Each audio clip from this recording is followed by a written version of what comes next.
Welcome everybody to KC Grid Talk, powered by shopakr.com. My name is Emery Lida. We're back here on another Tuesday night. We're here to talk about grassroots racing and everything else that has happened this weekend. Joining me this evening, as always, first off, we have that's not Alex Searle, that's Caleb. Yes. All right.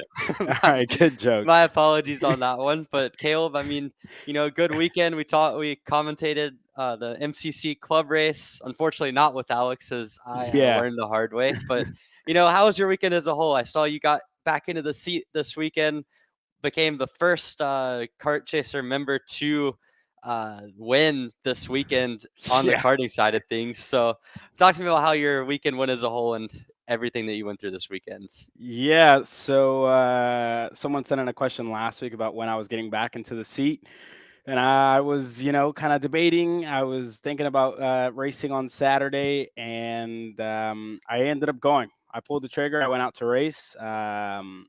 Luckily, we got the win with the MSL and CRG Nordum crew, and I raced at this new up-and-coming Metroplex series called DFW Triple Crown. It was very well run. It was on the grassroots side is the theme for the week. But yeah, it was a cool event. Had a great time, and yeah, fortunately got the win. And I'll be back out in Crescent. It was at Kart Moto, so decided to go out there and get some intel on the track. And by the time we get there for TSRS in a couple weeks' time. But yeah, I mean, went out there and got a win and had a great time, and then woke up Sunday morning, and Emery, you shared very similar experience I did. We woke up, we didn't think we were going to announce because of the obviously the issues we had at MCC, unfortunately, and then in the end, we were able to announce. So that was pretty cool. But yeah, it was up and down weekend, I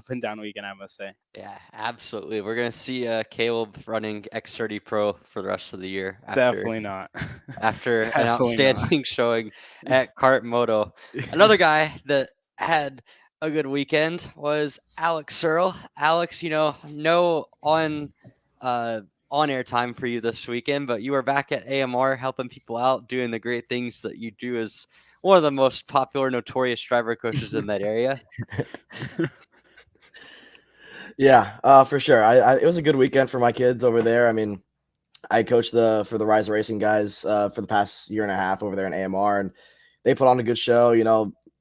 Jordan runs a really good program down there at AMR, and hosts a really good series down there. A bunch of trophies for my guys, and I think it was a good weekend. It's always good to see the club scene continuing to grow, and for sure, I'd love to see more people show up to the AMR side of things. I know last year was a really, really strong showing for that side, with a lot of the kids that we see on the national level and mini moving up to junior now, so they get to run their Ks down there before they go to the national stuff later in the year. So I think that series is one of the more up and coming club scenes that we see. I mean, obviously being in Florida, you get to run year round, so it's awesome. And also with SSKC coming around later this year, going to the same racetrack, and it tends to be a very popular series towards the end of the year because a lot of teams test for the national races coming up the following year. So yeah, always fun to go to AMR and coach for some of my boys down there.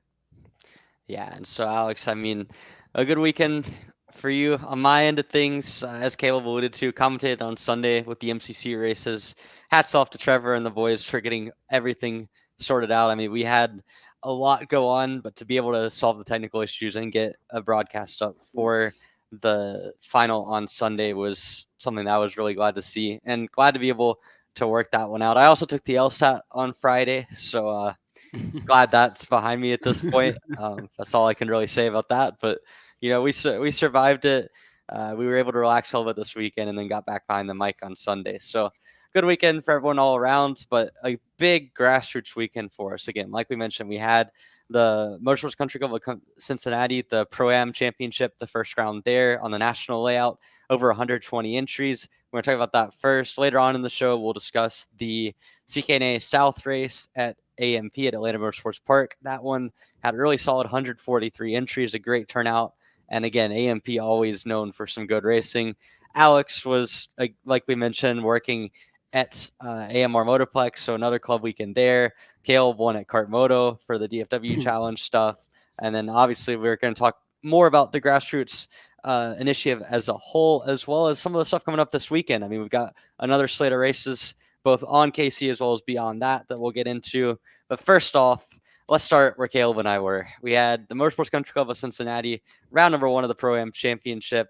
And in my opinion, one of the most interesting club formats out there, because you get to run a lot of different layouts. You get a mix of classes. You have everything from the 206 side of things to the shifters, and you had a pretty good field in shifter. You had Michael Riccio coming out on top in that one. You had Charlie Steins running well. You also had guys like Jonathan Ocasio, Riley and Larry Pegram, of course, local to the Cincinnati area. They were running their shifters. So a good turnout there, a good turnout in the 206 stuff, and altogether a great effort for Sean Bailiff and the rest of the MCC staff to put on a great club race. So Caleb, I mean, having covered that weekend on your side of things, what were some of the storylines that stood out to you? Yeah. Well, the biggest one, obviously, on our side, we couldn't join early on, but we got there in the end. Some of the big things, Michael Riccio swept the shifter class, just showing his pace as well, getting some testing in before the national stuff gets out there. The KA racing as well was pretty good. Where I don't want to mess up the first name. It was either Sean or Scott Oliver. Scott Oliver. So it was Scott Oliver who won the KA race, and then the 206 racing. I think it was Ben Lida, Emery's long lost cousin. Like we were joking around this past weekend. But yeah, I mean it was good racing overall. And it was just good to see the numbers out there at the Motorsports Country Club of Cincinnati. And like you said, right, a club series that has a lot of different layouts and we see like various different things that go on out there. But it was great. I mean, the hospitality from the Bailiff family was amazing, and everybody involved. I mean, the crew out there killed it as well. So Trevor, Kyle Cuthbertson, Jerry Fandry, and Peyton Polaric, they were all out there. Our boys were really cooking, like we like to say. They were doing a great job. But yeah, I mean, racing storylines. Michael Riccio, obviously, big win for him in the shifter stuff. In the final, didn't get the whole shot, but was able to claw back and was able to make the move for the win, and then just didn't look back. And then the K stuff, it was nitty and gritty racing the entire way through. Elbows out the whole time. Yeah, absolutely. The K just put on a show. And the 206 side of things, like you mentioned, my very, very, very long lost cousin from a whole different country, Ben Lida, came away with the win in 206 senior. I mean, for those that do not know, we're not related at all. Ben, Matt, PJ, Jeff, a really great racing family. They all have had a lot of success over the years running in the Midwest and other regional series. But Ben came away with the win this weekend in 206. We saw him give a good effort in KA. We saw Matt Lida as well come close in 206 heavy before ultimately losing out the start-finish line. But in the senior, in KA, like you mentioned, I think it was a lot of intense racing. We saw Scott Oliver walk away at the very end. Nikolai Dukov had a really good start to his championship. We've seen him at the club scene there be a top 3, top 4 contender over recent years. So for him to come away with second after really controlling a lot of the day, I feel like he'll be pretty happy with that one. And then in the shifter side of things, I mean, Michael Riccio, a star performance from him. We've seen him really seems to like MCC, whether it be on the national level. We saw him last year get up his first ever national win at Stars. We saw him get on the podium at USPCAS in August of last year in shifter. And so I think for Riccio, being able to start out the season with a dominant win outside of the whole shot that he lost to Charlie Steins, he'll be very pleased with that one. And I mean, as we look at this weekend as a whole, you kind of get the mix of 206 and KA racing. And I guess, like, of all the races that you saw, which one do you think stood out the most to you, Kale, when it came to racecraft, or just kind of the intensity of it over the course of the final? Yeah, I mean, I think Ben Lida and one of the Coyote drivers who he was with the entire time, they kind of just pushed, and it was very similar to what we saw over at AMP this past weekend as well. Your normal 206 pack racing, but the one that stood out to me the most racecraft wise, I would say, had to be the KA race, right? A lot of drivers working their way up the field and a lot of fighting, and then ultimately let Scott Oliver get away with the win. But it was I would say the definitely the one that stood out to me the most was had to be the KA race. Yeah, so very much an exciting KA race there. We saw Scott Oliver walk away at the very end to get the victory there, but outstanding for him. And like you mentioned, though, the CKNA side of things, that was kind of the second weekend on our docket. 140 plus entries for them. They had a solid, healthy 25 plus cart field in both the 206 medium as well as the 206 light categories. And it was very much kind of a mixed weekend when it came to winners. We saw Owen Lloyd coming with a win in medium. We saw Colin Aiken win once each, and I believe it was 206 light and medium. We saw a win on the weekend for Colin Warren. We saw a win for Caleb Gaffera on light, and then we saw Ronnie Cleese win in the 206 heavy. So, Alex, I mean, you got a chance to see a little bit of the AMP action. What were some of your takeaways from that racing? Amazing racing. I mean, you mentioned earlier in the show, AMP puts on a fantastic show. I actually wish we go to that racetrack more often because of how cool it is. I mean, in terms of the venue and, some of the guys you have out there flying the drones, you have some of the coolest shots you'll see in karting. So it gives that track, it does that track as much justice as possible. But at the end of the day, unless you've actually been to that racetrack, I've been there, unfortunately. And it's like a roller coaster. So You've it's been awesome. There. Unfortunately, you said? Oh, you said fortunately. I was going to say. Yeah, no. Like, whoa. I love those guys. Wait a second. Yeah, no. I love those guys over there. And Xander used to work over there as well. So no, they run an awesome show. And I fortunately, I have been there. And yeah, driven on it. Awesome racetrack.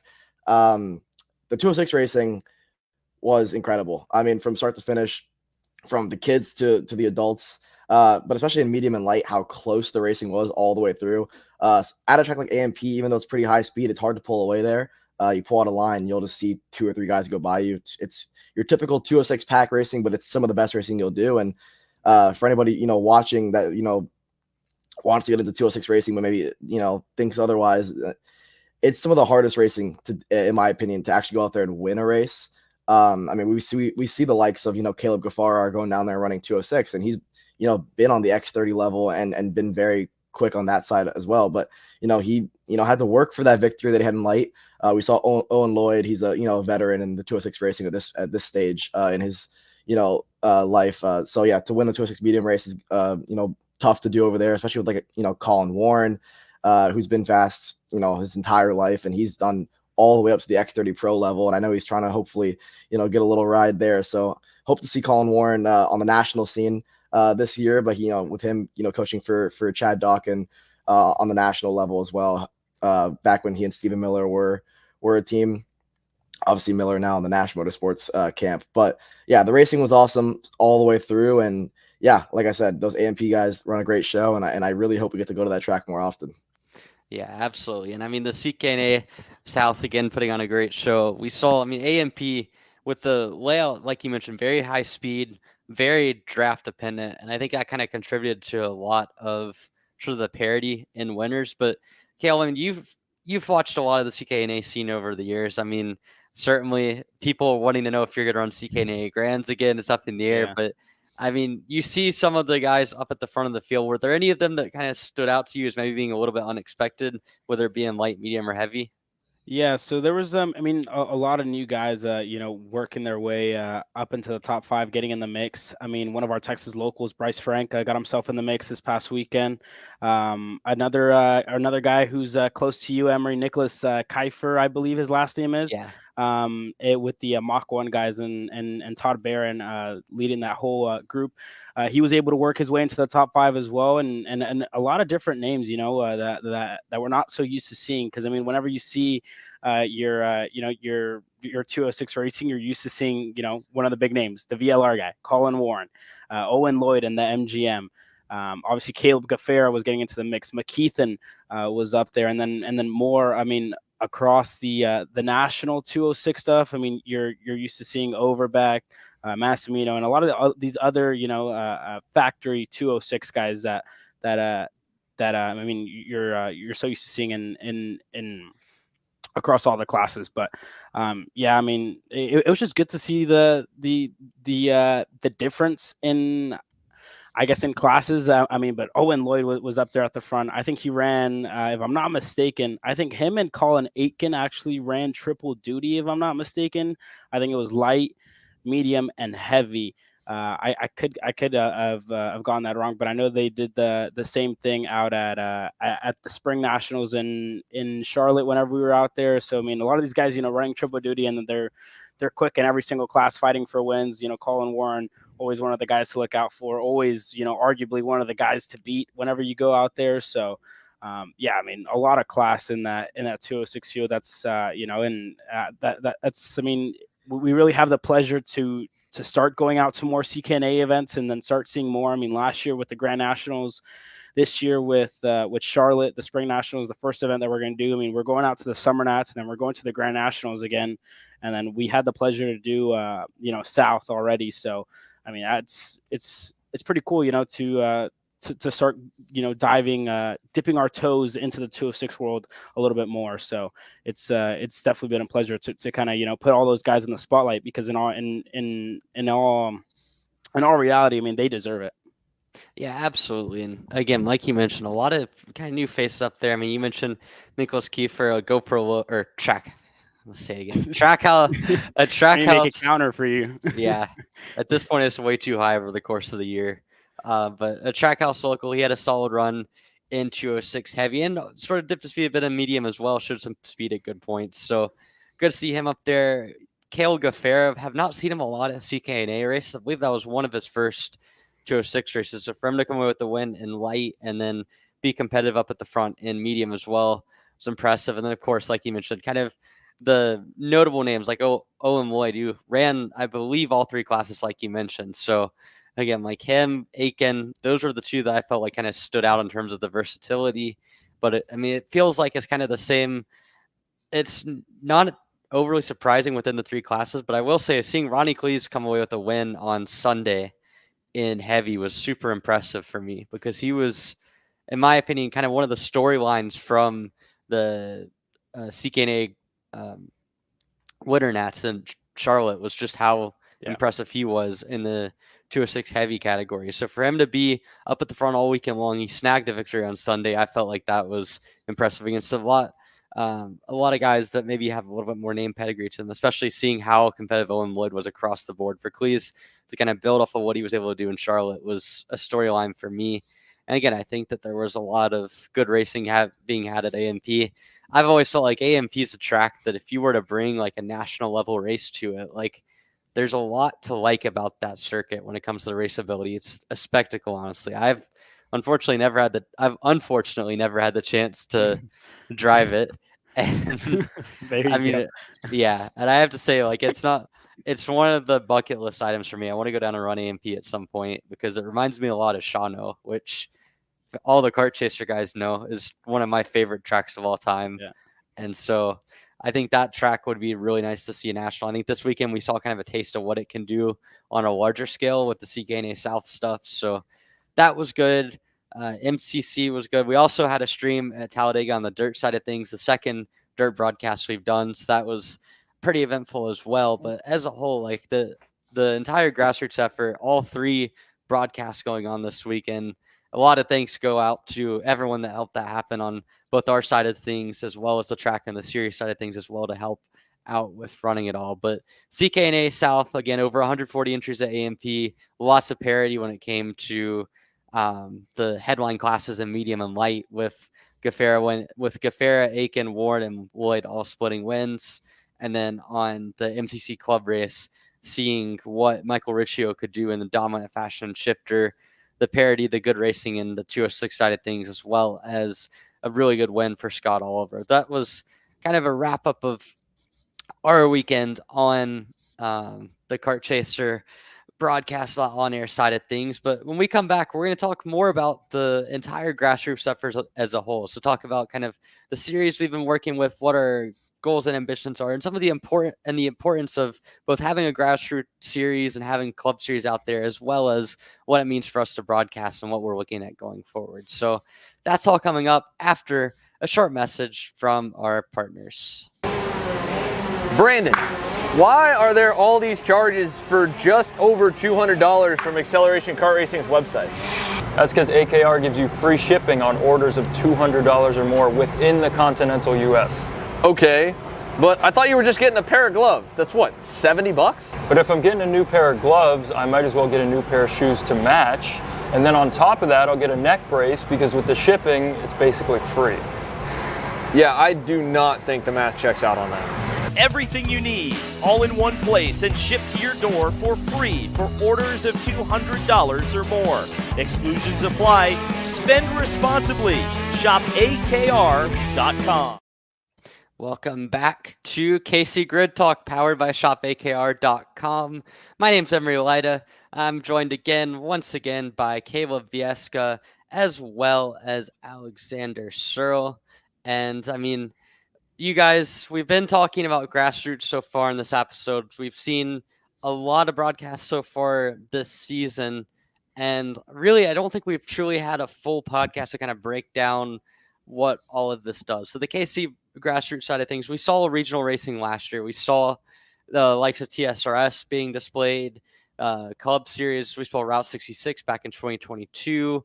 And then a host of other kind of smaller regional level events that have been broadcasted on the Kart Chaser Network over the course of the last couple of years. But this year, we have a dedicated page. We have a dedicated brand to it with the KC Grassroots effort. And really what this has done is highlight the regional scene, highlight the club scene, and sort of show what goes on a week-to-week basis on throughout the world, or throughout the United States, when it comes to kart racing on a smaller scale, a kart racing for kind of the little guys, the guys that you won't see necessarily every single weekend at USPKS or SCUSA or Stars, but still they still make up the majority of the customer base in the United States. When you look at how many people are in go-karting, how many people have an impact in karts, it's a lot more than just the small sort of sample that we see for the kart, like on the national level. So that's kind of the big thing with grassroots, is showcasing the karting that you might not see every single weekend or on the big weekends on the national level, but showing off some of the 206 stars, like an Owen Lloyd, like a Colin Moore, and of course we've seen more on XRD, or like a Colin Aiken, and then also kind of showing some of the developmental signs, showing some of the guys that maybe in a couple of years we'll see at a national level. And this is something that's kind of dear to me personally, on a topic, because I kind of started out the club scene at Trackhouse Motorplex, and I drove a lot early on. I got the chance to drive against some really good drivers. I was very fortunate in that scene. But you get the chance to see guys that they might not make it on the national scene, but when they do, it's like you can kind of see the stories behind them. You can see kind of the stories at each club level. And I think seeing the MCC club race this weekend's a great example. A guy like Michael Riccio, at a national level might not be all the way there at a non-Cincinnati track, but you see the dominant performances he puts on display. You see some of that stuff. And so I think being able to showcase those stories, being able to showcase all of the racing that goes on at the local level and at the regional level, that's kind of the big key behind grassroots. And I want to hear you guys' take on it as well. And Alex, I'll start with you. As someone that's been coaching at AMR a lot as of late, as someone that kind of sort of got a little bit of or a little bit of like your main karting experience through the Ignite program and a lot as well through Homestead. Like, what do you think about A, kind of the grassroots in kart racing, the club and the regional level, and B, sort of the importance of broadcasting and continuing to display it? I think it goes hand in hand. I mean, I think if I was, I wish I was honestly, 7 years younger, back when I was getting my toes wet in the karting scene, once again, because now having this platform to be able to have, a regional race, a club series race broadcasted is something that I think people need to, and they are appreciative. But this is a really, really cool thing for karting, in my opinion. Because at the end of the day, like, most drivers at one point in their life were regional drivers. They were club racing drivers, right? Like, the Ryan Norbergs of the world didn't, jump into the SCUSA Pro Tour and become a champion. I mean, he's one of the top level drivers, but at the end of the day, like, everyone had to get their start somewhere. And usually it's their club race. Usually it's their local racetrack. And so at the end of the day, who's to say that a lot of these drivers who run the club scene, who run the regional scene, can't go and become a national champion in whatever class they elect to be a part of. So I think having the platform now to broadcast these races and showcase that the racing is really good. I mean, if you go back and watch these club races from MCC, watch the CKNA South races, I mean, they're good races. I mean, it's entertaining to watch all the way through, just like a national race would be. So to me, I mean, maybe the big names that we come to know and love, just from all the broadcasting that we do for the national scene, maybe those drivers aren't there. Some of them are, like the Michael Riccios of the world. He goes to all the national races for the Magic guys, and he's over there, winning the club scene. Charlie Steins goes to show how quick he is, right? I mean, going and running toe-to-toe with Riccio in that final. So, yeah, I think it's awesome for the club scene. I think at the end of the day, for drivers now who want to get their start in it, I think this is an extra incentive to go out there and get your name showcased more than it would have without a broadcast at a club race.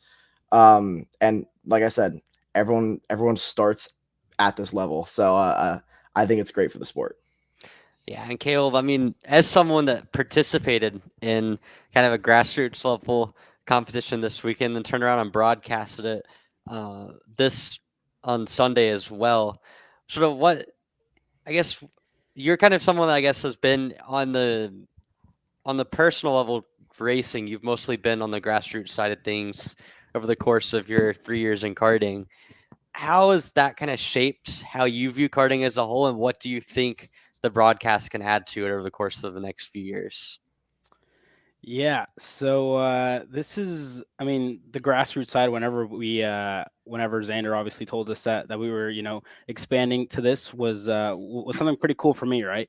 I mean, some people probably don't know, but I started karting summer of 2021. I went out to I drove 2 hours from Houston to a track called the Hill Country Kart Club in New Braunfels, Texas. Picked up my first go-kart there with my dad, and that's how I started karting. It was a 206. Did my local club stuff, and I got into rental karting. Obviously, did my local club stuff, and then dipped my toes in a TSRS, and then that's when Kart Chaser was just starting out, right? So yeah, I mean, it was my first TSRS event. I would have to say that I did it because I knew Kart Chaser was going to be there. I was like, oh, this is great, right? Like this is cool. Like, my parents can watch. They don't have to come out to the track. They aren't big racing fans either way, but I was like, they can come out and watch this and see it, and then me, I was there with my cousin. It was literally just the two of us, racing out of the back of our trailers, our trucks sometimes, just out there racing, having a good time, spending time as just cousins, out there on the racetrack. And, for us, we were like, we would say the little guys, right? We were privateers racing on our own. Nobody, had some help from like friends around, but it was just us. And then, obviously, I still haven't, never done national stuff. My first national event that I guess I went to was I would say USPKS last year. Was the first actual national event that I went to. I've never, I've done laps in a K, but never really raced a K.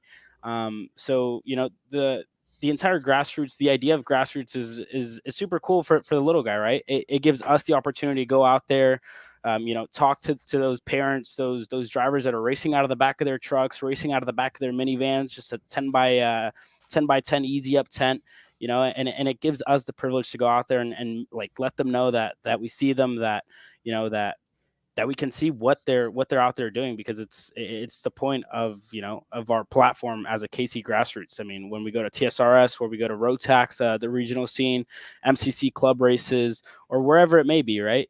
That's the point of our grassroots platform. And then having the opportunity to race it is one thing, and then having that publicity is really nice. And then being on the other side and give that publicity, to those kids, to those masters drivers that are out there racing out of the back of their trucks. That's what KC Grassroots is really all about, right? Yeah, there you have it. Yeah, absolutely. And I mean, again, masters matter too. I think having the grassroots side of things empowers us to show some of the more kind of stories that go along with it on the master side of things, on the micro mini side of things. It's one of the cool things that really we get to do on the broadcast side, is you can tell so many different stories when you get the chance to go to these club weekends, and you get the chance to see sort of some drivers, some storylines that you otherwise won't see at the national level. And I think Caleb, your guy Jorge here, he brings up a really good point, that 98% of karting is grassroots and 2% make up the rest of karting. And I think when I think of my own experiences in karting, and I think of all of the times I've had, like, of course, you have the Ryan Norbergs of the world, you have the Austin Garrisons, the Harley Keebles, and whatnot. But really, over the course of 10, 11 years, so many of my best memories in kart racing have been local races at Carolina Motorsports Park or at Trackhouse Motorplex, and kind of meeting so many different people that maybe you'll see once or twice in a national race or every year when they go to Trackhouse, but you're not going to see them running every single weekend. And there's so much more that goes to it than what a normal like national viewer would see. And so I think being able to kind of experience that on a personal level on the racing side of things, like I mentioned earlier, like club racing for me got my feet wet in karting, and I was able to run Rotax Mini against guys like Neil Verhagen and Zoe Fittipaldi. That was kind of a really cool experience. I was able to run at Kershaw for a couple years and kind of learn all the different track layouts. And then over the years in KA, like I remember I did a year of KA senior before I did any sort of national racing in KA senior. Like I was still in junior at the national level, senior locally. And those first few races, being able to race against people that, yes, they were really, really good drivers. Like I was racing Astro Rogero, Brendan Jarsicrack, Dusty Davis. I recognize that some of that's the level of driver the Trackhouse had, both at the time and just in general. But the idea of having like the chance for someone like me who on the national level, at least on the senior side of things, was not there yet, and being able to kind of get my feet wet against those people. And I lost a lot, I lost a lot of the times I would qualify in the front and get just outdriven straight up. But being able to see kind of that progression, and sort of on the other side of it, watching those races, seeing kind of other guys like Lucas Palacio, for example, the first year that he was racing micro at Trackhouse, like you have guys that you can see them build up, and then some of them kind of are more or less just like club racing heroes, or like you see them have a lot of success on the club level, maybe not as much nationally, maybe they never get the chance to go national, but because we now broadcast them, we can see some of those stories. We can see some of the guys that if you're just tuning into CKNA races, you might have never heard of Owen Lloyd before, but he is one of the best four-stroke drivers that we've seen in recent memory, and like being able to really cover those storylines. That's something that on the broadcast level, it shows off. On the driving side of things, it's cool to get the chance to mix it up with guys that maybe won't get run on the national level, or guys that run on the national level that come down to run club series. You get so much more opportunities for track time with them. You get so much more sort of like one-on-one type of racing. So I think that it's really cool to see kind of those stories and see sort of everything that comes up on all three phases, on the driving side, on the spectating side. And then also Robert Warren here with a good point. Like many of the top drivers that you see coach on the local levels and drive the national races. And I think that's another thing too, is it kind of brings in, like, Brandon Jarsakrak Racing is a really good example of this. Jarsakrak, if you look at where he kind of started his team, more or less, it was at Trackhouse Club races, it was at CKNA events, and then it gradually grew over time to now be kind of like a hybrid with Mike Doty Racing. So that's another big thing. The guys like Jarsakrak, Pauly, and then of course pretty much everywhere else you go. Peyton Phillips, I saw this weekend doing a lot of coaching. That's an example of, like, guys that you really get the chance to see them do different capacities and help the next generation, like Alex Ryan does Norberg. at AMR. Ryan Norberg as well at Orlando this past weekend started up his Karting Academy. Yeah, so his karting academy now. They're running karting academy liveries at the Orlando races that they have out there. So Robert Warren mentioned, right? A lot of these drivers are bringing that next generation of karters into the sport and trying to get them up to the level to get up there with those national guys. Yeah, and it's so important. And Alex, I mean, I know for you this weekend to see your guys on the podium, to see them on the podium over the course of the last year, so both the local races and then seeing a couple of guys that you've coached win at the national level. I mean, what does that mean for you from a coaching standpoint? I mean, it's highly rewarding, but for most of those drivers, right? Because I know my impact just as much as any other coach's impact. It's a lot, especially on a young kid, and so they look up to you. So for me, it's rewarding, and it also it goes to show you the talent that you have at the local level, like Robert said, and Robert said it actually in the comments as well. Some of these guys at the local level are still your top guys at the national scene. So, one of the kids that I coach down there at AMR is Lennox Lockhart, super fast kid. I mean, he wins almost everything he enters at the local scene. Now he runs nationally at the Pro Tour, and he'll be going to some of the Stars events with PSL. So super proud of that kid. But it's one of the many that I've had the luxury of being able to go out there and coach, and just seeing their progression is awesome. But their progression comes from running the local level. For a guy like Lennox, I mean, going against the likes of like a Zane Burgess, right? I mean, he's one of the top guys, and he goes to AMR to go out there and test. And people give him a run for his money down there. So, I saw our Dylan running with Bennick down there, and he's still a top level kid in Mini.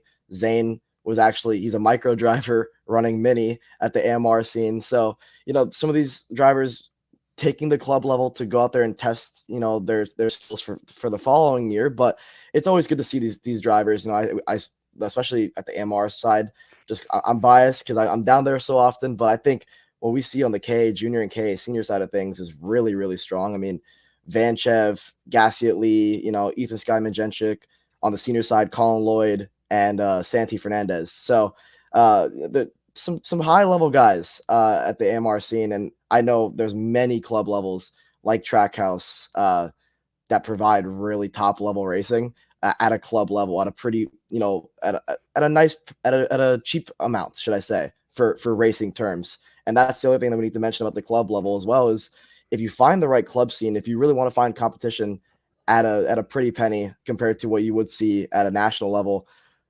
the club scene is the way to go. If you want to, get good track time against good drivers, and get your name out there, the club scene is underrated to me. Yeah, absolutely. Yeah, and another big point that's different for the three of us. We all come from very different club scenes. I mean, we're in different parts of the U.S., right? I'm way down south. Emery, you're in the east, and maybe one of the biggest. I don't know if you can still even consider it a club scene, Emery. Y'all's club scene is something else in its own world. How many entries do you guys get in a normal weekend? Anywhere from 160 on the low end to we've got upwards. So the February race, I believe was at 255 entries. Yeah. So we're pretty much every race last year crossed at least 180 entries. February is usually the biggest, as well as whatever goes before USPKS or Scoos or no, but like USPKS, IME Grands. Yeah. So I will say I think some of my experiences when it comes to club racing is a little bit skewed because Trackhouse is a little bit more like a full-on regional, borderline national scene at times, at least in like KA.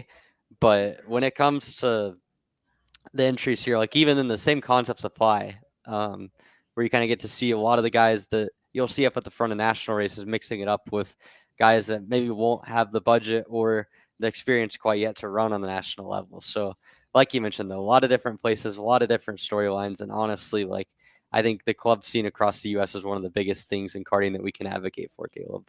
Yeah, no, for definitely, right. So, I mean, like, I think somebody in the comments said that the point of going out to race at these club races here. We'll put that comment up.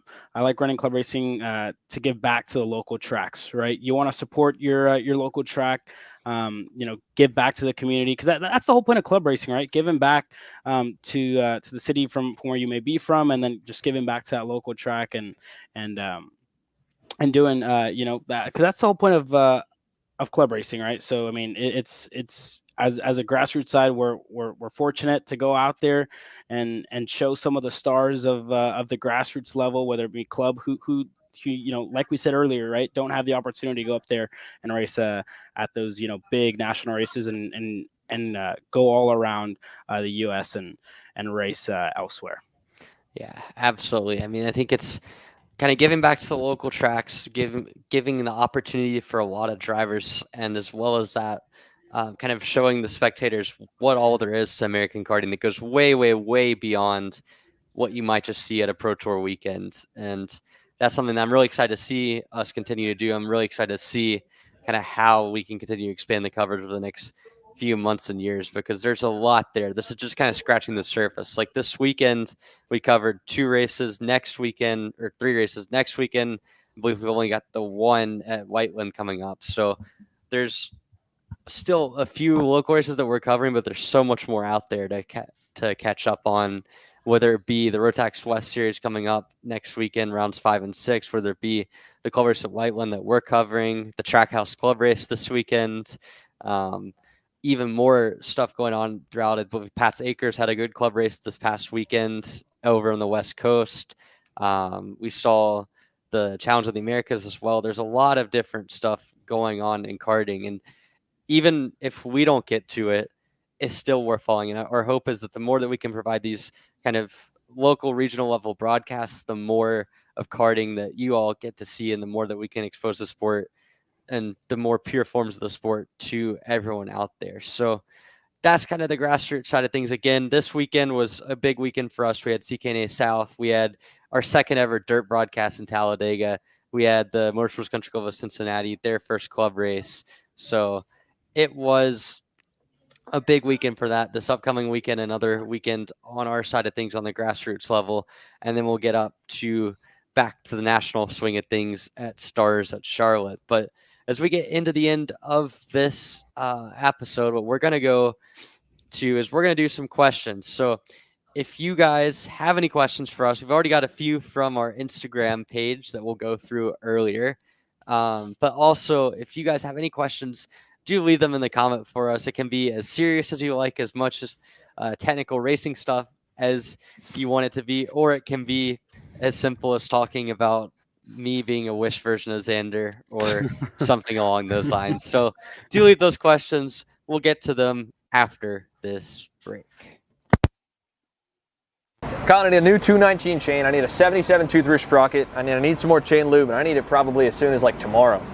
Mm-hmm. Dude, are you even listening? Like, we need this to run this weekend. Want anything else? What do you mean? I already got it in the car on Acceleration Kart Racing's online store, bro. All orders over $200 get free shipping. Oh, throw in a set of tires. Done. Everything you need, all in one place, and shipped to your door for free on orders of $200 or more. Exclusions apply. Shop AKR.com. Welcome back. We've lost Alex Searle for the moment. He's gone off to do Short King things. So that's kind of, he'll be back in just a minute. I think he's going to use the bathroom. But in the meantime, I'm gonna start out this one with LM Racing asks, "How are we?" Well, I can tell you, I'm up. I don't know if they're up. They're a little bit further down. So, Okay. Caleb, how are you doing though? No, I mean I'm good, right? I had a good weekend. Finals are starting to get stressful. We have I'll be out for the indie stuff remotely, Whiteland. But yeah, I mean I'm all right. Went to the gym this morning. Have an intramural soccer game at 9:45 Central Time. So, yeah, I mean I'm as good as I can be, right, Emery? How are you? I'm good. So I gotta ask a question. Do you guys win the intramural soccer game last weekend or last week? Sorry. So it was like gonna storm. They canceled it. They rescheduled it today. So it's the quarterfinal, and then if we win tonight, we play tomorrow in the semifinal, and then if we win tomorrow, we play the next day in the final. So hopefully we get to 2 days from now to play the intramural final with the boys. But yeah, they canceled last week's game, but we're playing tonight. Hopefully it goes well. So we still gotta have the soccer tournament between Intermess. Yeah, we got Intermess, we got PSL, we got the Sodi boys, we got ourselves. What position do you think you're gonna end up being on our team? Well, for those people that don't know, before I started racing, I played your US or your SCUSA version of soccer. I was a goalie, short as I am. I was a goalie, and I played for the Houston Dynamo Academy here in Houston. Well, I'm in College Station right now, but in Houston, I played for the Houston Dynamo Academy, and then I played for this other team called Texans SC, which I was also in Academy. And then that's all Caleb lore that we don't need to get into, but Minor flex. yeah. So, but yeah, that's pretty much it. But we have a lot of questions. We had the poll on Instagram, but for you guys in the chat, for those of you guys that are watching, I mean, send in your questions. Could be from CKNA, MCC, stuff coming up, silly questions, serious questions. So send in those questions. We do have some pre-planned ones, Emery. Yeah. Want to get into that here, and then Alex is back with us. Our short king is returned. Back as good as ever. I heard you guys, man. Oh man. Oh god. So, Alex, I mean, I'll give you the chance to ask, how are you doing? Better. I feel lighter now, so I think we're good to go for the rest of the show here. And yeah. So, in Vegas, you took a solid 30-minute break at one point. I remember this very well. So I applaud the efficiency this time. And I was getting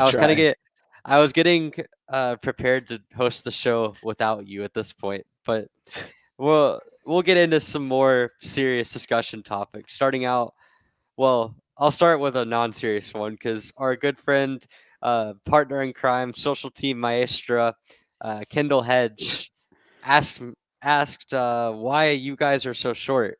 So, I've made enough short jokes. I'll open the floor to you guys to see if you have any response to that. Firstly, I don't know why Kendall's talking. She's shorter than me and Alex, so no idea why she's talking. But I don't know. My brother's 6'7", which makes no sense. But I'm 5'7", so we're here. I don't know. Did not get the good side of the genes from my dad. So well, bro. Unfortunately, we didn't get the genes. For me, it's mom and dad. I mean, when your dad's 5'8" and your mom's 5'3", you're cooked, I think. So for me, I was right in the middle at 5'6". But at the end of the day, like the last person that should be commenting that is Kendall. So I know you're watching. I don't get it. Kendall, you better clip this. If she can reach the keyboard. Solid. See, that's the comeback I was looking for. Yeah. Nice. Oh man. So on a more serious note, though, I'm gonna do the questions that we have received on Instagram first. So this one comes from Millington Motorsport, and it's a question that Alex and I talked a little bit about pre-pod because it's important, I think, to both of us. We have our kind of individual views on it, but do you think that harder tires would improve driving in junior and cadet classes? And I want to start on my end because I think it's something that I had the chance when I was racing Yamaha Junior back about 8 or 9 years ago, a long generation ago, back when, there was no kart chaser, there was no knockoff version of Xander, there was no commentating. And I feel like driving on the hard Hoosier EL26s at that point, which were basically the hardest version of the Hoosier compound tire, um, that helped me a lot when it came to figuring out sort of how to drive sort of on the limit, how to find the limit, how to drive on a cold track, because essentially driving on a really hard compound is equivalent to a cold track. And I really think just on the personal driving level, driving on the hard tire helped me develop a lot. I know it helped a lot of the guys that came up in the similar era of karting as I did, or at least a similar level of trackhouse karting. I know Brent Cruz, Connor Zillish, Dalton Haynes, Weston Workman, they all had to drive the same tire compound at some form or another. So I think, like, for the most part, we hated it at the time, but it helped a lot as a driver. So I'm a big fan of harder compound tires. I think that is something that should be imposed more frequently. But Alex, I mean, you're someone that a lot of your karting experience came on a hard tire, Margay and Knight. I mean, we like to think that among the 206 racing personally, on a personal level, I think that Ignite kind of tested the drivers a lot more than the CKNA stuff and other club level tires, just simply because the Vega Red compounds or the MG Reds that are used for 206, I think, are way too hard or way too soft for the compound. And Alex, I mean, I know you drove a lot on at the Ignite stuff. What was your takeaway from the harder tires, and do you think it's good for driver development? For driver development, 100%. For during a race weekend, it's tough with, if you have cadet and junior drivers. I'd argue the junior drivers maybe, but for the cadets, I think it would be great for them, especially at a young age, to get on the hard tire and learn how to drive, because you need to be smooth on the brakes, smooth on the steering wheel. Your inputs are different. You don't have that rubber to lean on as much. And I think for me, being on the Hoosier R80s for so long in the Ignite series, I mean, it made me the driver that I am today, I'd say. I mean, when I got into that series, my first time in that kart, I was like, whoa, I have no grip. And you really never get the grip. Those tires don't really heat up. You'll come in and you'll check your tire tip at the end of the session, and it sometimes goes down. Like, there is no grip. But that's what's so fun about it. I mean, you are sliding around, and like you said, Emery, I think I agree with you 100%. I think a lot of the series, I think the tires are too soft for 206 racing. I mean, it tends to actually grip up the go-karts too much. On a harder tire, you can actually free it up a lot more, and the 206s can roll. So there are times where I've had Ignite races during a 206 weekend, and our times are very similar to the 206 guys, just because we can roll corner speed, because we don't have the tire that sticks to the ground as much. But to answer the question, right, junior cadets, I think even up to senior master, there's no limit on, if you guys go on a practice weekend and go to the racetrack and you have the availability of a harder tire, I would do it 100%. It would teach you a lot. Like, would it throw your game off if you go to an actual weekend on a softer tire? 100%. But if there's a series out there that you could find, like a Margay Ignite series that runs on the Hoosier R80s, I'd recommend entering a race, because I've seen many drivers do the crossover from a soft to a hard tire and have struggled, and then have openly said, like, listen, this is much harder than it looks. And I think it is great for development. I think you learn a lot in how to drive on a hard tire, because Emery, you said it best. A hard tire is equivalent to a cold racetrack. But the thing with the hard tire compared to a cold racetrack heats up throughout a session or throughout a weekend. A hard tire doesn't. So you're doing a cold racetrack for the entirety of that race. And so you'd be better in the rain. You'd be better the first 2 laps of a session. You'd be better in qualifying. Hard tires, to me, make racing really fun to watch and make you a better driver. Yeah, Caleb, you have anything to add on that?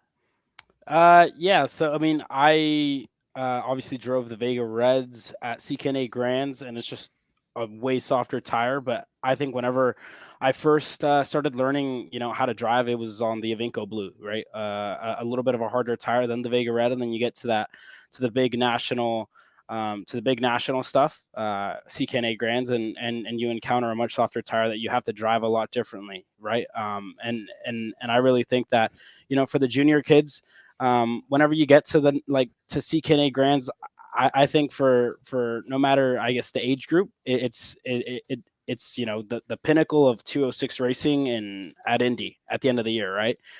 So I think maybe, I mean, we could argue that the juniors could race on a little bit of a stiffer tire, stiffer Vega compound than the Vega Red, being as soft as it is, just to kind of clean up the racing a little bit. Because I mean, I think the biggest thing that I noticed whenever we were at CKNA, and the biggest thing that we've seen at a lot of these events is how easy it is to hold on to it around the outside whenever you're getting passed on the inside or around some corners, right? So for some junior drivers, right? I mean, I guess that's something that I guess we could, I guess clean up maybe with harder compounds, and then it just, like Alex mentioned, right, kind of forces you to drive a lot cleaner, a lot, have less inputs, just kind of clean up your racecraft overall. So back to the question. I mean, I think maybe a harder compound could improve racing in the younger classes, but it could also go the other way. So I'm kind of gonna stand in the middle in this one. Yeah, I just can't believe Caleb's never driven anything harder than a Venco Blue. That's I guess wild. I mean, a rental kart tire, like I That's guess where you have to race, however you have to race, but a rental kart tire is probably the stiffest that I've ever driven. MG oranges, man. That's what if 206 isn't on MG oranges, we riot, I think. Because on a serious note, like on the development side, I think that it helps out a lot. Yeah. On the cost side of things, I know naturally when you're at a national race, when you're running the highest of high levels, you're going to burn through tires. It's going to happen. Yeah. I wish it wasn't that way. My bills certainly don't look great after a national weekend, but it's a necessary evil. On the local level, I think the cost is a big reason to run harder tires. And then I would say as well on the national level, or at least like on the regional level for 206 racing, the reality is if you're running Vega Reds, right, and you have these 80 to 90 driver fields and you're running a track that's as wide, as fast, as long as Newcastle is, there's like 2 or 3 braking zones, right? Yeah. And I'm all for, maybe this is a bit of an elitist view on my side of things, and you know what, if I'm feeling that way, so be it. But I think that if you're going to test the best drivers in a given field, whether it be 206 racing, KA racing, X30 racing, it should be on a tire compound that truly tests the drivers, because MG Reds or Avenco or Vega Reds, excuse me, are naturally going to be essentially racing like slot car racing, right? There's a lot less driver input because braking, if you go under braking, if you look at the data, heavy braking zones, you can gain 1 to 2 tenths just off of braking efficiency, right? Cornering speed, the variability in corner speed is a lot bigger on a harder compound tire than it is on something like a Vega Red. And so because of that, you're going to see suddenly the field spreads out a little bit more, which, yes, maybe that decreases the cluster. I think that honestly might be a better thing than some of the races that we see where it's a lot of carts in a pack and there's a lot of crashing. I think if you have pack racing, you're still going to get that on a harder compound tire. Yeah. But it's going to kind of separate the guys that, let's face it, can have their cart kind of carry them a little bit on a softer tire. On the hard tire, you have to be able to do you have to be able to manage it better. You have to be able to manage the cart. And I think on 4-cycle races, especially like Hunter Fox mentions here, it's just something that it makes it to where the driver has more of an input on it. It makes it to where the driver can make the difference more. And there's all the other logistical reasons why. There's the cost reason. There's the fact that I think it teaches you more as a driver. And ultimately, it's a tire that better matches the tire compound or the engine compound. That's not the right term, but it's close enough. So I'll get off my soapbox now. Alex, I know you have something you wanted to say on this as well as the resident Ignite official in this podcast. Well, yeah, I want to piggyback off of that because I think this is a great point. And I mean, you're seeing guys in the comments agree, right? And mainly 4-stroke drivers who compete in these, style of racing. It becomes 206 is known for pack racing because it's the slowest motor that we offer on the spectrum, and it creates for draft racing and all that, and it's awesome to watch. But also with a softer tire, I think it compounds and it makes it even more of a pack race, because like you said, you go to a track like Newcastle, there's maybe 3 brake zones. When I last ran that race, there was 1 brake zone for me. That was it. So Agreed. At a track like Newcastle, right? That's why when we go to the Grand Nationals, you end up seeing 30 go-karts in a train. And it's awesome to watch, but it also creates situations. And so you make a hard tire, you put it more on the driver, less on everything else that could happen throughout a weekend. And maybe the racing be more spread out, but I think it'd be more rewarding for drivers to want to continue to go out there and race at that level.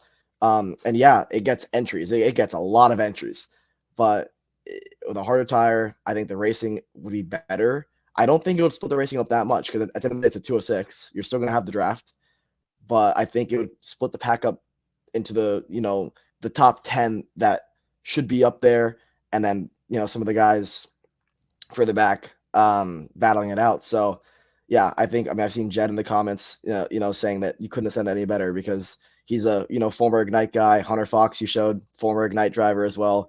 They know what it's like to race on the R80s. They know the racing in that in that level is top tier, I'd say, for 206 racing. And so yeah, for sure. I mean, yeah, you have a lot of guys, top 4 cycle guys, come to a harder compound and struggle. It's tough. It's really hard to make it work. And I think that's where you'd see it. Maybe even some of the elite 2 cycle drivers who go and run like the Grands would arguably struggle on a harder compound, because they're not used to it, because they're used to an MG or a Vega Red, a softer tire. And yeah, so for me, I think 206 racing for sure. And this is not really what the show is about, but I think it's a great point. 206 racing for sure. I would love to see it go in the direction of a harder tire. Yeah, I think at least me and Alex are in agreement on this. I think Caleb's pleading the fifth as our resident 206 driver. Like I would completely agree. Like completely agree with everything you guys had to say, because I was in the seat driving soft tires at CKNA Grands, and I remember we were done with the first lap. I literally look up after tucking my head on the main Newcastle straightaway. I look up, there's 30 go-karts in front of me, straight line, 30 go-karts, and in my helmet, I was like, oh shit, like there's 30 go-karts in front of me. Like there's a train of 30 go-karts in front of me. Like, what am I gonna do?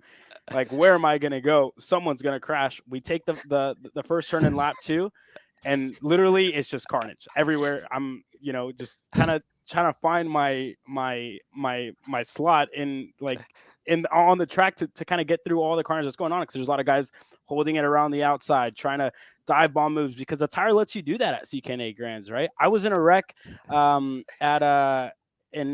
my first heat race. I made up 10 spots. I'm like, yeah, this is going great. I'm cooking right now.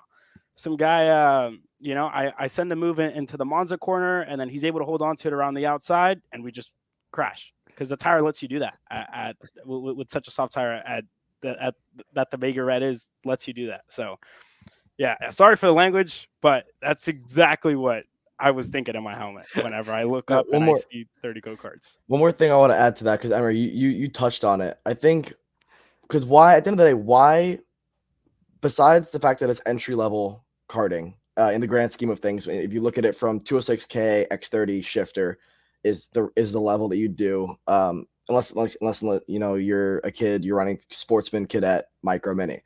But as a 13 and up, 206 is entry level karting.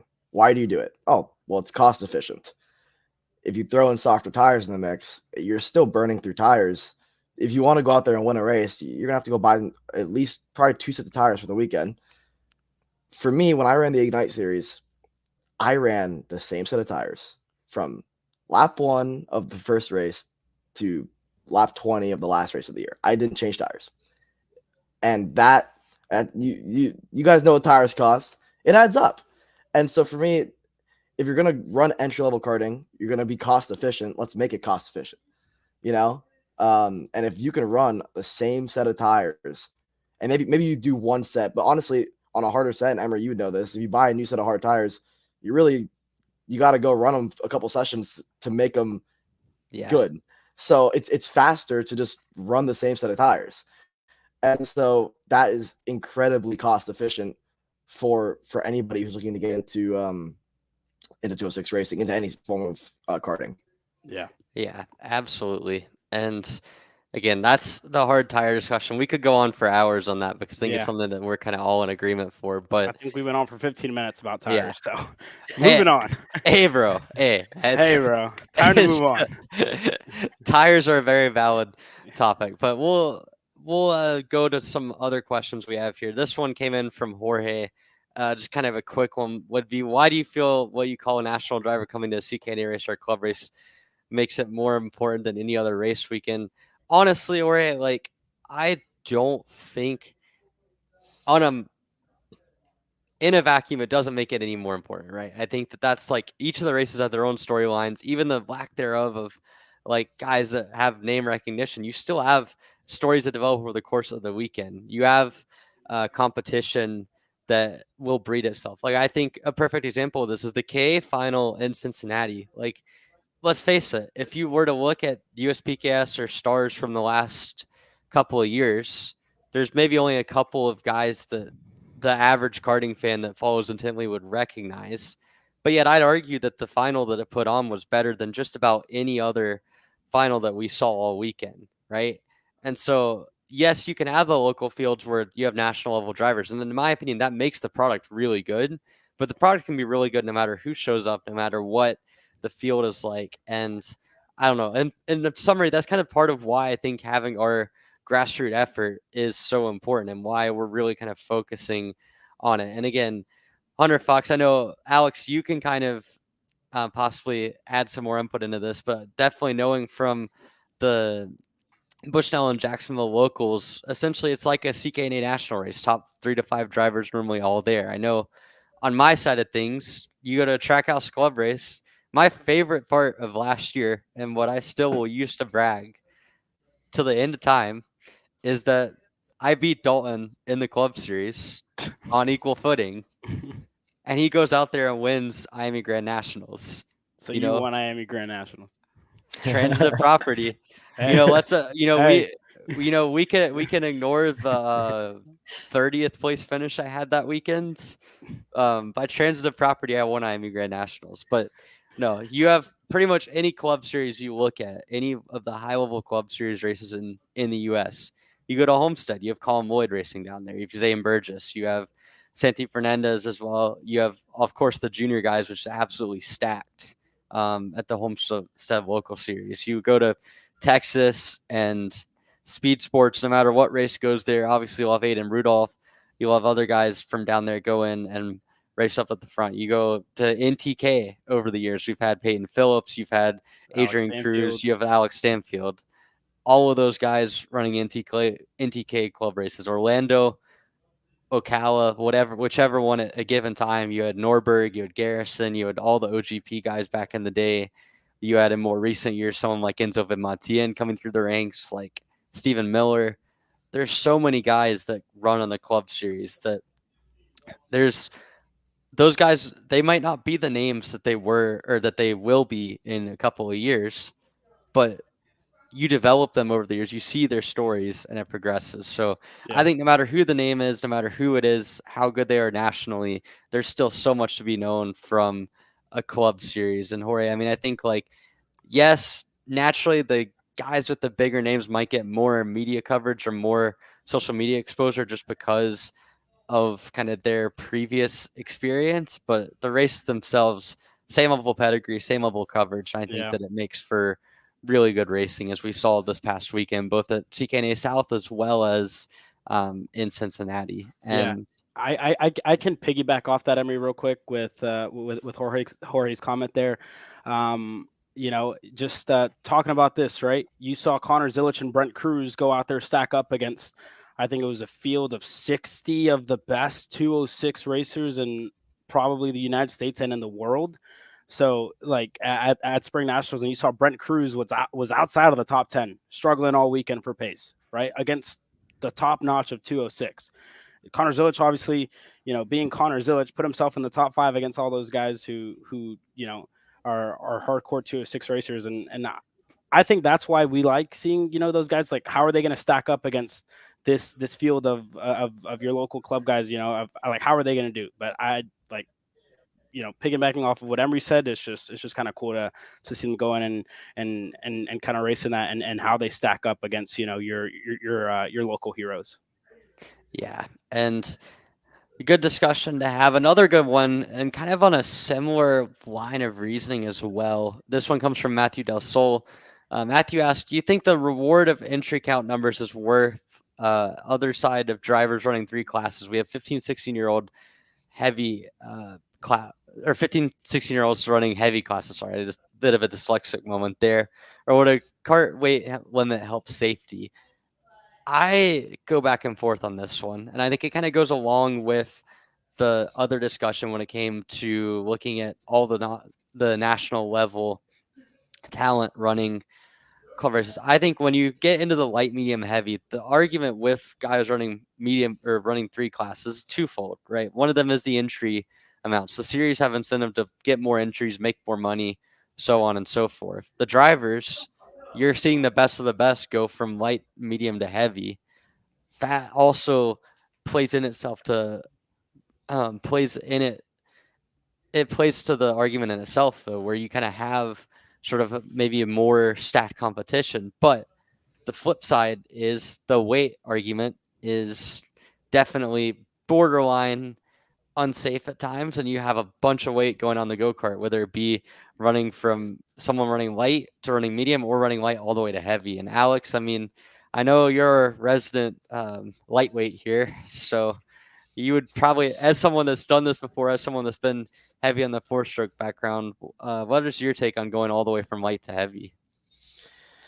Yeah, I think there needs to be, because it's 206 racing is one of the rare times that we have this situation, right? Because on a national scale, we don't see drivers rarely, a double duty, right? But on a triple duty is like really not even a thing, not possible. We saw Dalton do it in the K, senior, and shifter, but that's the discrepancy in weight is much different. On the side of 206, where you can go from 340 to 390, it's a big weight difference. Yeah, and so for a driver like me, so back before there was light, and it was I ran back when we had the battle at the Brickyard, I ran like the senior medium kind of light, like it was 345, and then I ran 390 and heavy. I was 15. So you can guess I was maybe I weighed less than a feather. I think I was 105 pounds. So I had 110 pounds of lead on my go-kart.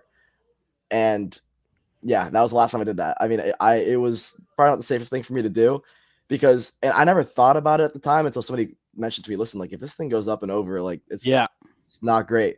And so for me, I think for sure, especially in 206 racing, when there's actually the option to be able to do that, a driver weight limit is important. We should not be having, people like me at 100. Well, now I'm like 140, but when I was 110 pounds, I should not be allowed to run heavy. I should barely be allowed to run medium.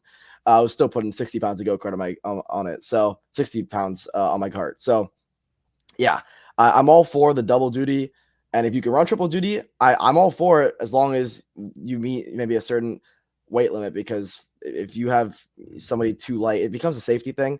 And in my opinion, it makes it harder on yourself. I mean, when you have stationary lead on a go-kart, it's so much harder to go quicker than if you were able to like move it around in the seat. So in that argument, like usually if you see anybody, I struggled when I ran heavy. I was much quicker in the medium cart because I didn't have 110 pounds stationary on my go-kart. You can move it around a little bit, but it's ultimately not as quick anyways. So I've never really seen the point in running that heavy class. But yeah, a driver weight limit for sure would make things safer. Yeah. I completely agree. I don't think we should see people add crazy amounts of lead onto a go-kart, because it's just, one, it's unsafe, and two, the biggest thing, right? You see a cart flip over it and you're stuck under it. You weigh 110 pounds. I mean, the fact of the matter is you're not going to be strong enough to kick up a almost 200-pound what would it be, like 200 pounds of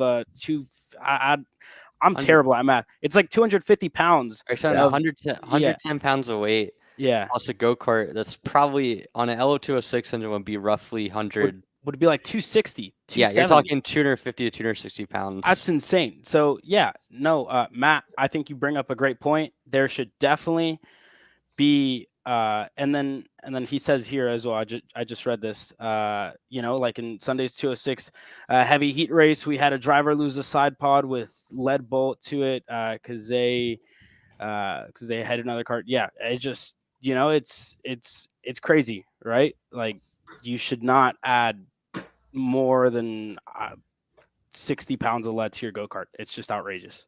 Yeah, no, absolutely. I think the safety side of it is grounds for honestly being able to not run all three categories, just because I think like if you get to a point where you're running light, right, feasibly, in order to make weight for heavy, you have to put 40 to 50 pounds on the go-kart.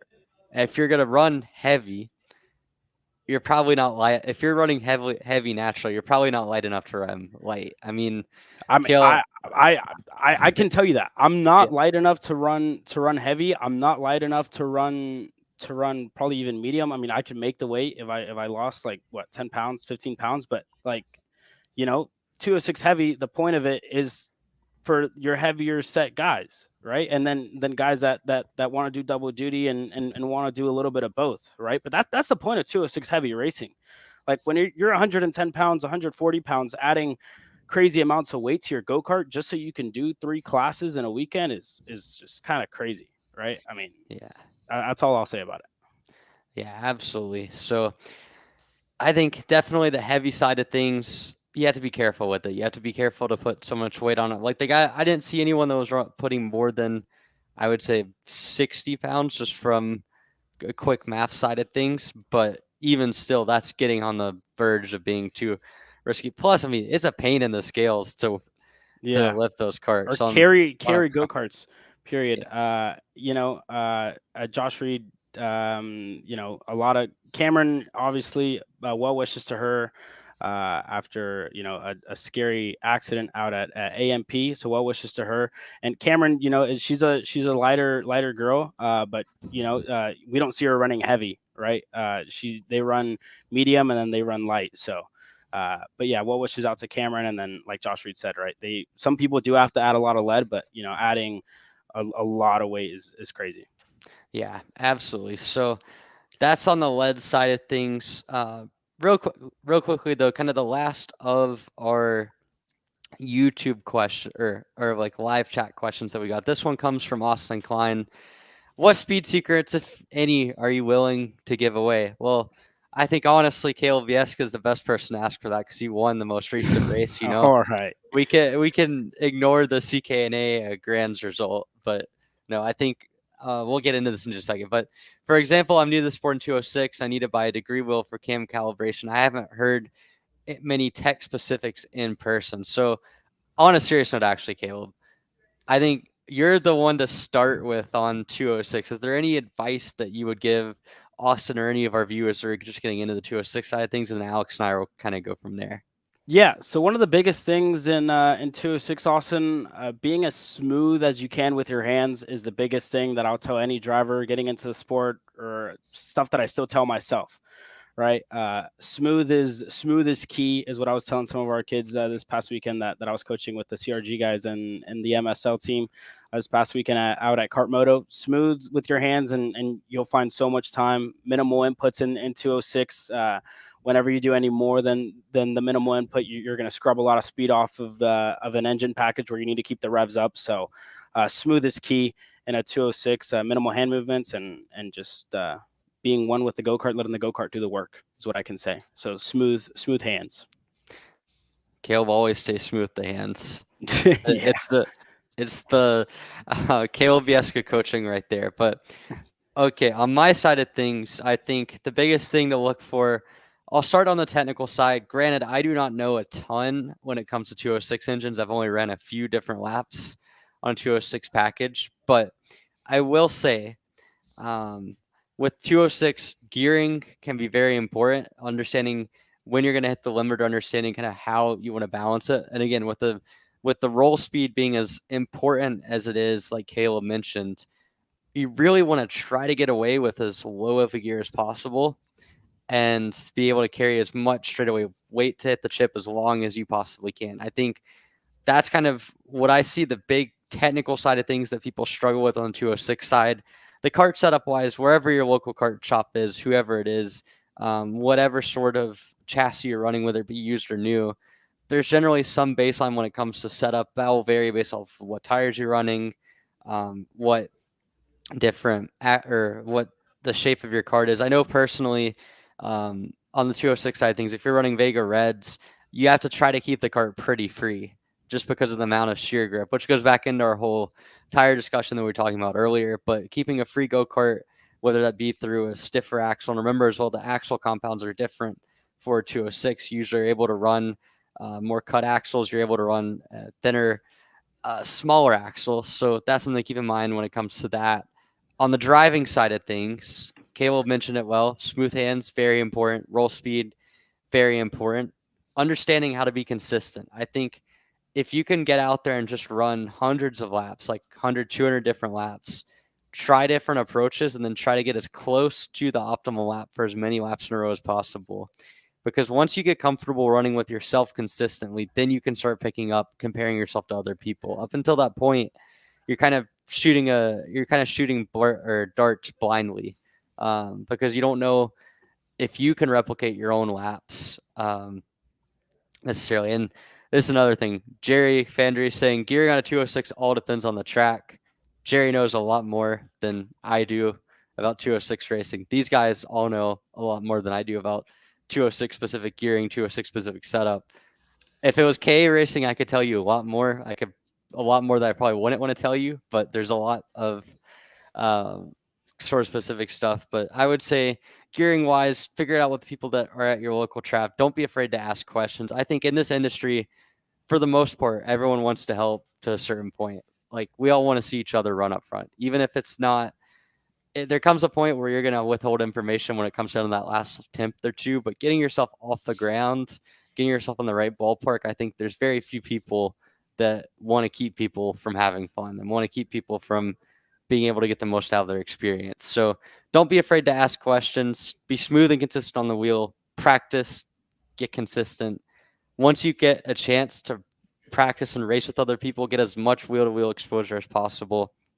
And last but not least, don't be like Emery Lida. Don't crash in lap ones unnecessarily. Be sure to be aware of your surroundings. Don't put yourself in bad places. That's the best advice I can give. And Alex, I mean, I'm sure that you have some more and probably some better advice as someone that is just coming off of a weekend of good coaching. Yeah, I mean, you guys said it pretty much on the tee in terms of 206 racing, right? Keep it free, keep your hands smooth, and get some laps in. But for me, on a more, cost efficient side, like, I know especially if you're just getting involved in racing on the 206 side and it's hard to get out to your local racetrack and go do some laps. I mean, what I used to do when I couldn't, practice, because racing's probably the hardest sport to go out there and practice anytime you want if you don't have access to a sim or access to a track near you, is watching videos of your local track, of the class that you want to do, studying the videos, studying the racetrack, studying, where they're hitting the limiter, right? Because we're talking about, hitting the chip limiter. Jerry said it best, right? It'll change each track you go to. It'll change your gearing. It'll change when you want to get on the limiter. But like Emery said, if you ask any of the 206 drivers that ever win one of those races, I guarantee you they're on the lowest gear or one of the lowest gears on the field. I know every time when I won CKNA Grands, 5-6 years ago now, I was on about a tooth or two lower than most of the guys around me, because if you could roll speed at a track like Newcastle, where the straights are super long, you can kind of pull a train around. So for sure, as best as possible, you don't want to be on a high gear, because usually it'll mask a few things with your driving if you can get out of a corner quick, and it'll kill your straightaway speed. So as low gear as possible without being too low and bogging in the corners. Smooth hands, keep that go-kart free. You do not want to be hopping around, middle of the day. You'll make your life miserable in a Briggs. And study the racetrack that you want to go to weeks in advance. Look up videos. There's plenty out there of drivers on a 206 at most tracks that you want to go to. And again, just listening to their braking, listening to their throttle, and listening to where they're hitting limiter. You do those 3 things, and you'll feel ready when you get on the racetrack. Yeah, and one last quick thing on the setup side of things. Hunter Fox says, make sure your front end is aligned properly. Your lowest horsepower motor, make sure your tires are both going straight to avoid scrubbing speed. Also, I think this is a good point in general when it comes to front alignment. Understanding kind of what the alignment numbers mean when it comes to recognizing if you're towed out, if you're towed in, and kind of how to read that off of the snipers. I know a lot of people maybe don't have the opportunity to get a sniper set.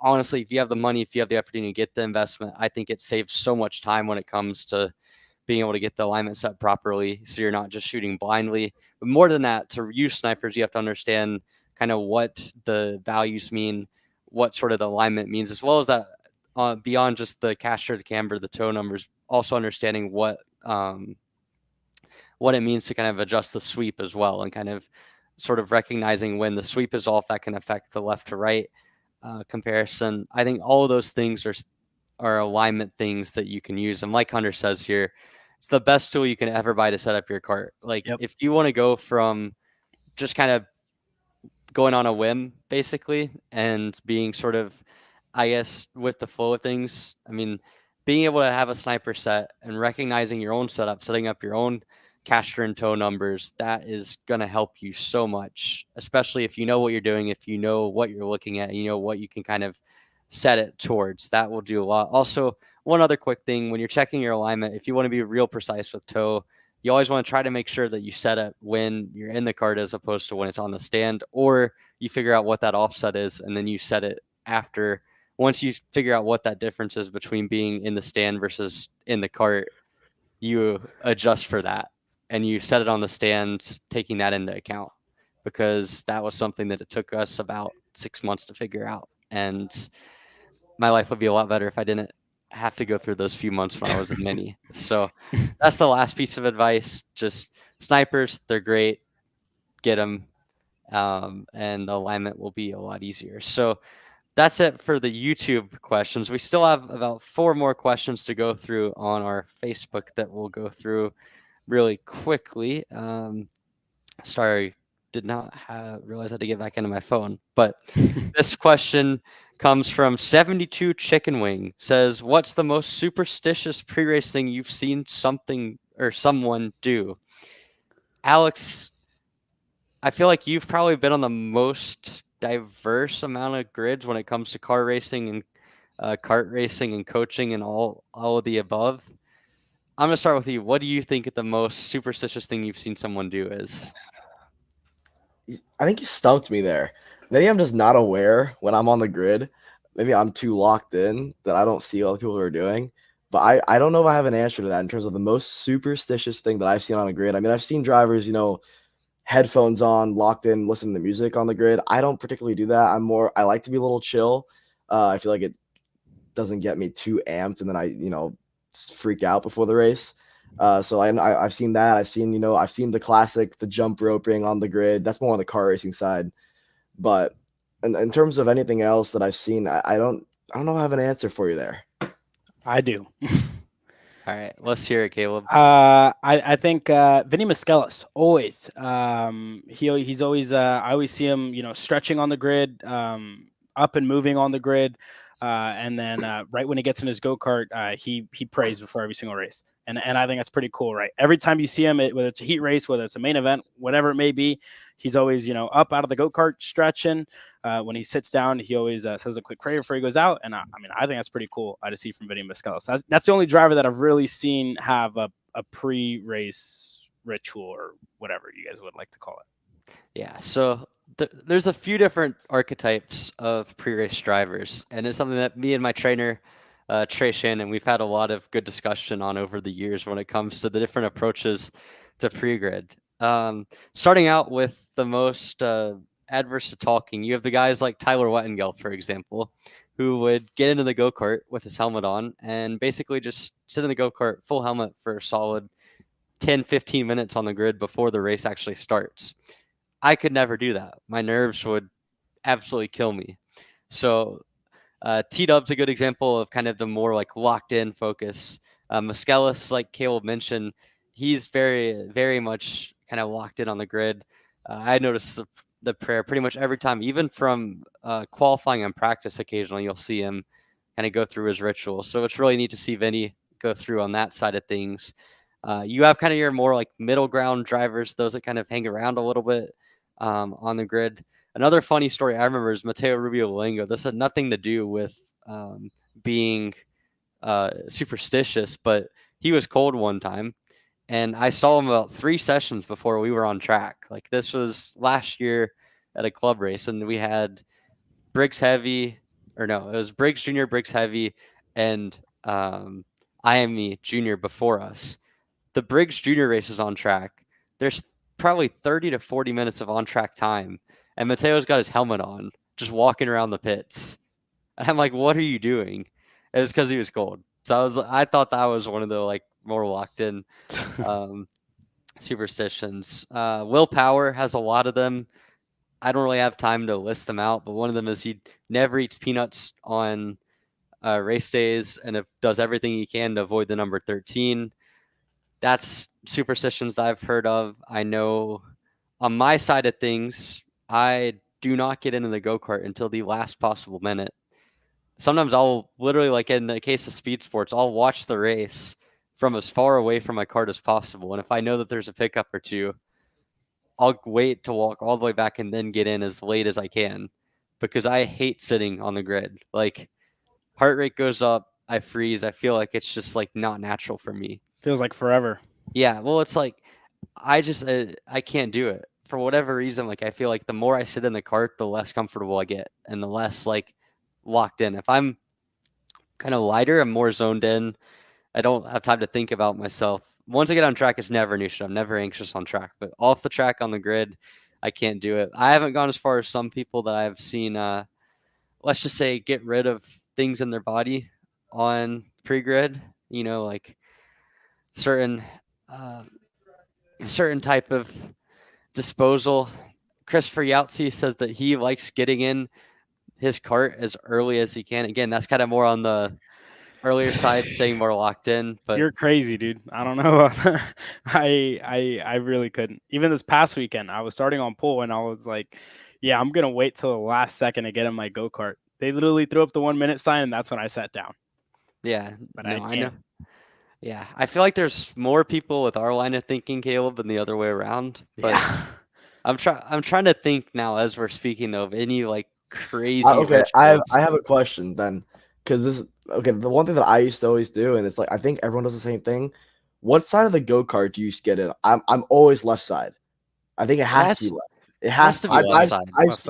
I've seen some right. The engine's on the right, dude. How are you gonna get in from the right side? I've seen some like on the KA side where like it's not in the way as much. I've seen the right, and I'm like, it's always left. I just jump over the exhaust pipe, honestly. And then like yeah, just jump over the whole front end of the go-kart and sit down. Yeah. And then because I'm like you guys, I'm 1 minute board goes up and I'm chatting with my friends back at I almost wait till motors are fired and we're out there on the racetrack okay, we gotta go. Like my gloves are still off. I let the outlap happen and then I go out on track. Gotta save tires. No, but for me it's everything always goes like I get on the left side, my glove, I put the left glove on first, I put the left shoe on first when I'm getting my stuff back on before the race. So Nitro lefty boys are screaming. I will say in that case. Yeah. One superstition, this is not pre-race, this is post-race. I may or may not have seen Jack Miller in the many days fry a fly on an exhaust pipe in the post-race scale line simply because he did not like the fly being there. It was an inconvenience for him. So he just caught it, stuck it on the exhaust pipe. That thing disintegrated. But that's the craziest like superstition. Oh, one other thing. My very first national pole back in 2016 in junior, I didn't have any breakfast, but for breakfast as a snack I had honey roasted peanuts.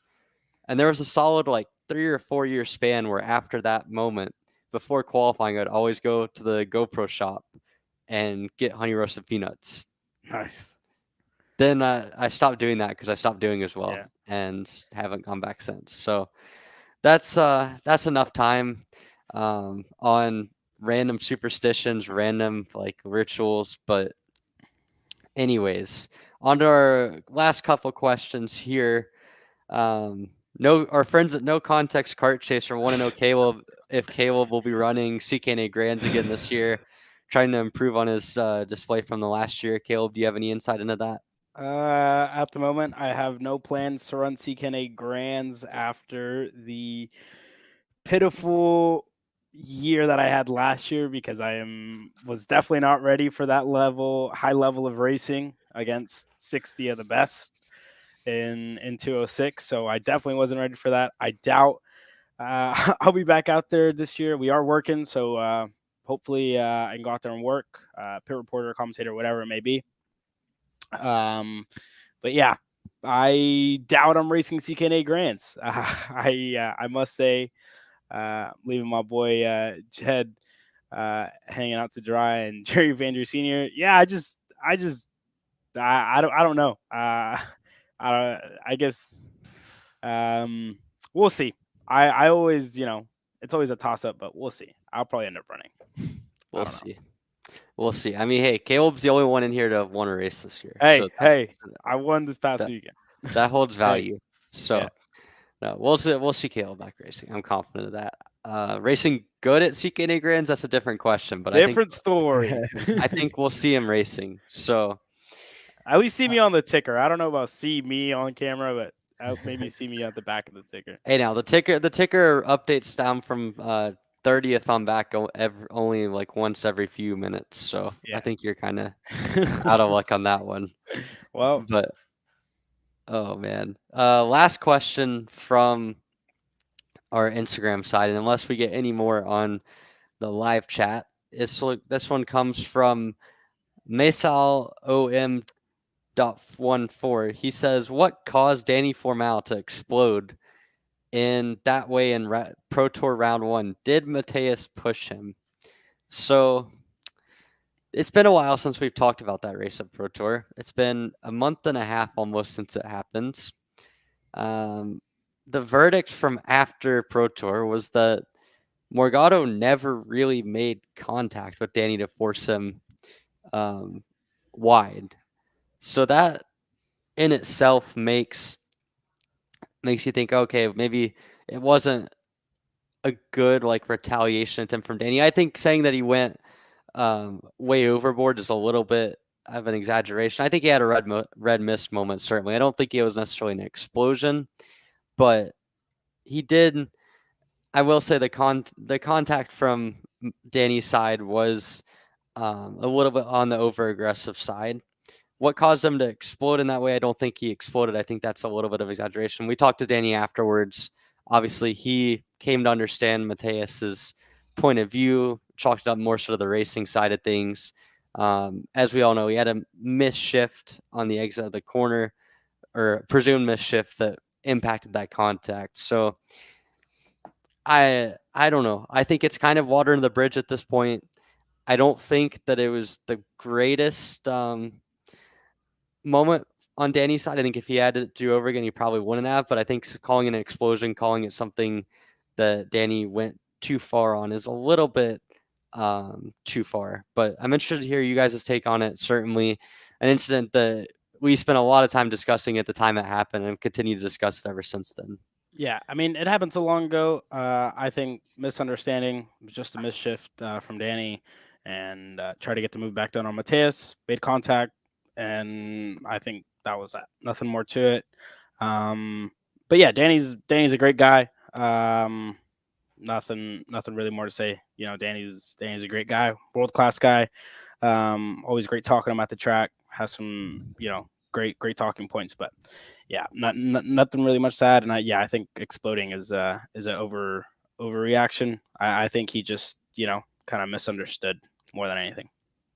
Yeah, Alex, anything to add?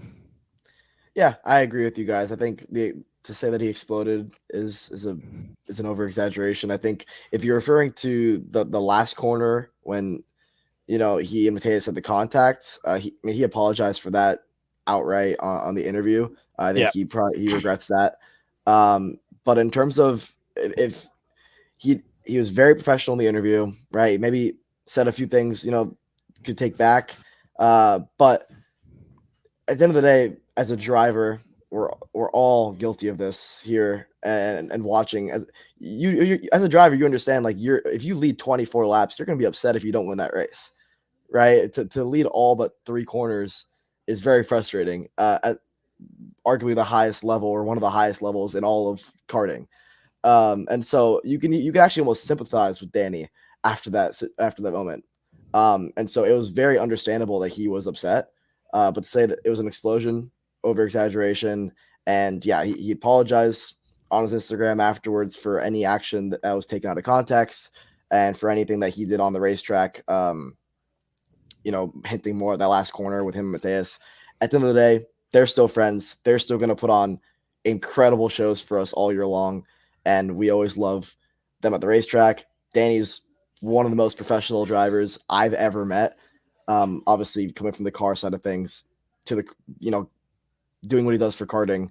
That same weekend, he was balancing a test in Sebring and the Pro Tour. So I think it was just a high level, high stress situation for him. And yeah, just a class act, high level driver. Always love having him. Yeah. Yeah, no, absolutely. I think Danny Formal, one of the biggest talents in our sport. We've seen him, of course, win Supernats last year, 4-time Supernats champion, balancing Super Trofeo racing with karting this year, and especially at Orlando, doing both in the same weekend. It was not his greatest moment, but certainly also one that I think we all get through. He apologized for the on-track contact.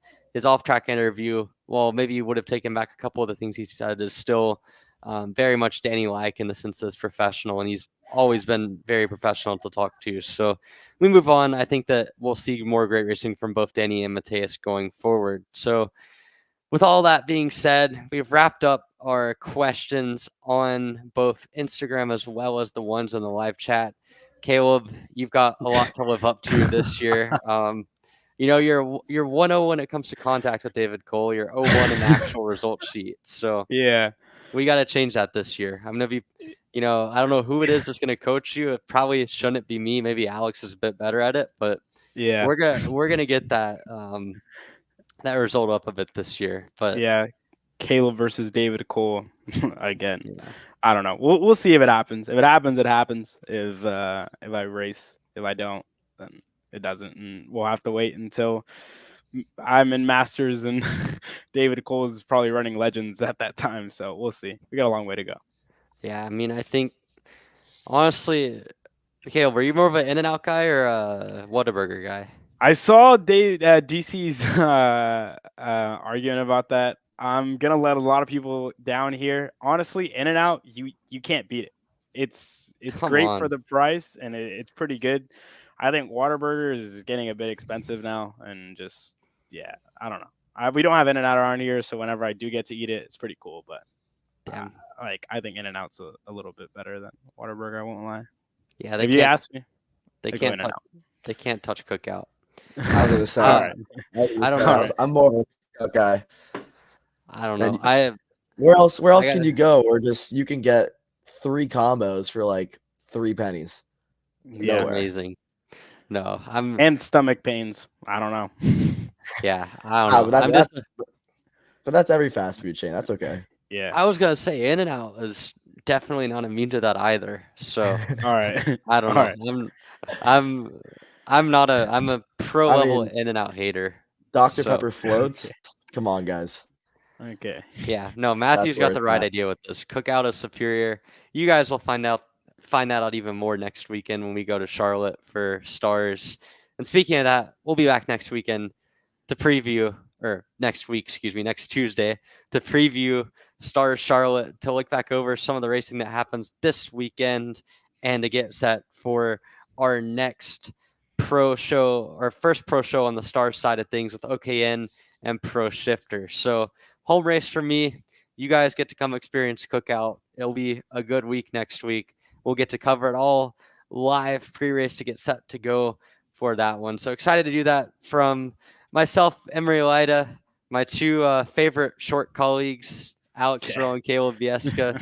I never heard any roasts this entire podcast on me. You did it yourself. The Wish version of Xander. You did it yourself. You guys got to be more original than that, though. I don't know what else to say. Damn, that's tough. All right, I'm gonna retire the Short King jokes after this one. I used a few too many, but hey, good content. More definitely pack their punches very well. Alex Rowe, Caleb Vieska, myself, Emery Lida. We'll be back next week on Grid Talk.